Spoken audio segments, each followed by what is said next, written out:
안녕하세요. 오늘 저희가 살펴볼 건데요. 바로 우리의 지구 식량 시스템을 완전히 뜯어 고쳐야 한다는 아주 중요한 새 보고서의 핵심 내용입니다. 자, 이런 질문으로 한번 시작해 볼까요? 바로 이 질문이 오늘 우리가 나눌 이야기의 핵심을 꿰뚫고 있어요. 어쩌면 우리가 계속 놓치고 있었던 바로 음식의 역할에 대한 이야기입니다. 지금 보시는 이 두 이미지가 우리가 처한 현실을 정말 극명하게 보여주죠. 왼쪽은 우리가 지켜내야 할 자연과 조화를 이루는 풍요로운 모습이고요. 오른쪽은 지금은 식량 시스템이 계속된다면 마주하게 될 파괴적인 미래입니다. 보고서는 바로 이 갈림길에서 묻는 겁니다. 우린 어디로 가야 하냐고요.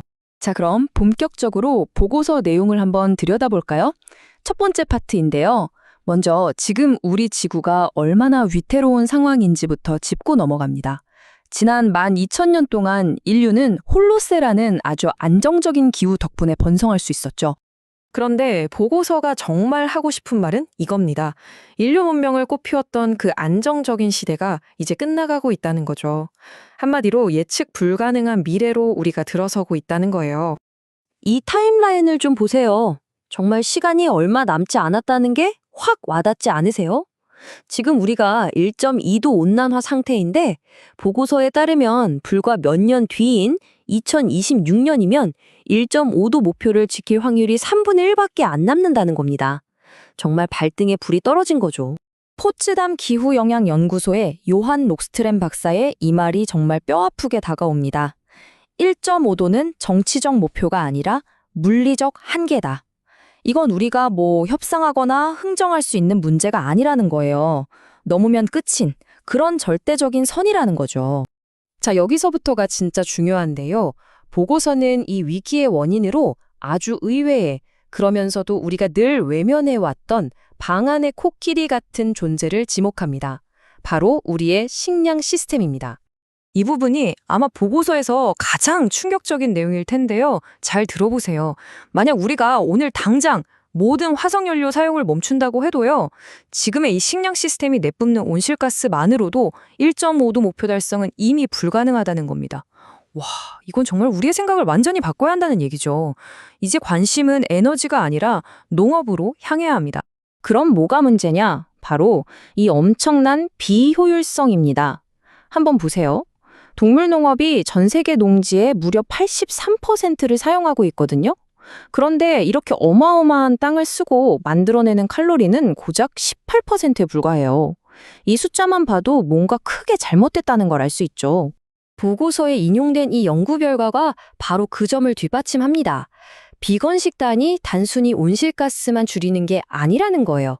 토지 사용, 물 사용, 수질 오염, 이 모든 면에서 지구에 미치는 영향을 줄이는 가장 강력한 단 하나의 방법일 수 있다는 거죠.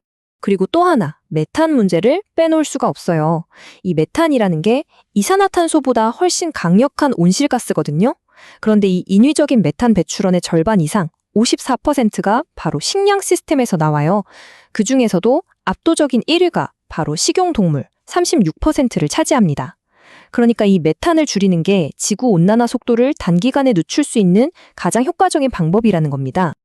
자, 그럼 이 복잡한 문제를 어떻게 한눈에 파악할 수 있을까요? 보고서가 아주 재미있는 프레임워크를 하나 제시하는데요. 바로 행성 도넛이라는 모델입니다. 이 도넛 모양 그림을 좀 보세요. 바깥쪽 빨간 선이 우리가 절대 넘어서는 안 되는 생태학적 한계선이에요. 그리고 안쪽 원은 인간다운 삶을 위한 사회적 기반이고요. 우리가 살아야 할 곳은 바로 이 둘 사이의 녹색 공간, 안전하고 정의로운 공간인 거죠. 그런데 문제는 보고서에 따르면 지금 우리의 식량 시스템이 이 9가지 경계선 모두를 위협하고 있다는 겁니다. 전부 다요. 이게 얼마나 심각한지 몇 가지만 좀 짚어볼게요. 첫 번째, 토지 문제입니다. 우리가 뉴스에서 보는 아마존 열대우림 화재, 그 주된 이유가 뭔지 아세요? 바로 소를 키울 목초지나 사료용 옥수수를 심을 땅을 만들기 위해서입니다. 결국 우리 식탁 때문에 이미 지구 육지 표면의 40% 이상이 농경지로 깎여버린 거예요. 두 번째는 물이죠. 우리가 마시고 쓰는 담수의 무려 70%. 이 어마어마한 양이 농업에 쓰이고 있습니다. 특히 가축을 기르고 그 사료를 재배하는 데 말이죠. 우리가 겪는 물 부족 문제, 그 뿌리를 따라가다 보면 결국 우리 식탁과 만나게 되는 겁니다. 세 번째는 화학 오염, 바로 비료 문제입니다. 농장에서 쓰는 질소, 인 비료가 그대로 강과 바다로 흘러들어가서 우리가 흔히 말하는 녹조라트 현상을 일으키잖아요. 물속 생태계를 완전히 망가뜨리는 이 부영양화의 원인 중 78%가 바로 식품 산업 때문이라는 겁니다. 그리고 마지막으로 생물 다양성. 식량 시스템이 서식지를 파괴하는 가장 큰 원인이 되면서 지금 지구의 종 멸종 속도는 자연 상태보다 무려 100배 이상 빨라졌습니다. 이건 그냥 위기가 아니에요. 우리는 지금 6번째 대멸종 그 한가운데 서 있는 겁니다. 자, 상황이 정말 심각하죠. 그럼 이제 뭘 해야 할까요? 여기서부터는 보고서가 제시하는 해결책, 바로 식물 기반 조약에 대해 이야기해 보겠습니다. 이 조약의 핵심은 아주 간단하고 기억하기 쉬운 3가지 원칙, 3R에 담겨 있습니다. 포기하고, 전환하고, 복원하자, relinquish, redirect, restore. 이게 각각 무슨 뜻이냐면요. 포기는 더 이상 동물 농업 때문에 숲을 파괴하는 일을 멈추자는 거고요.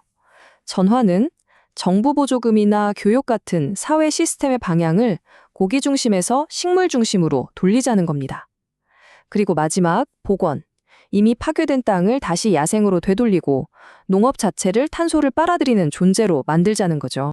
지금 보시는 이 그림이 바로 그 변화를 아주 잘 보여주죠. 왼쪽의 빽빽한 축산 농장이 오른쪽처럼 자연 그대로의 모습으로 되살아나는 겁니다. 정말 놀라운 변화 아닌가요? 그리고 이 전환이 가져올 수 있는 효과는 정말 어마어마합니다. 보고서에서 가장 인상적인 통계 중 하나인데요. 전 세계가 식물 기반 식단으로 바꾸기만 한다면 현재 쓰고 있는 농지의 75%, 그러니까 4분의 3을 자연에 그대로 돌려줄 수 있다는 거예요. 자, 오늘 이야기를 마무리하면서 보고서가 우리에게 던지는 이 마지막 질문을 곱씹어 봤으면 합니다.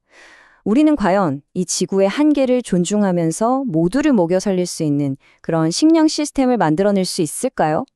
어쩌면 우리의 미래는 이 질문에 대한 답을 찾는 것에 달려 있는지도 모르겠습니다. 바로 우리 식탁에서부터 시작되는 그 변화, 여러분은 어떻게 생각하시나요?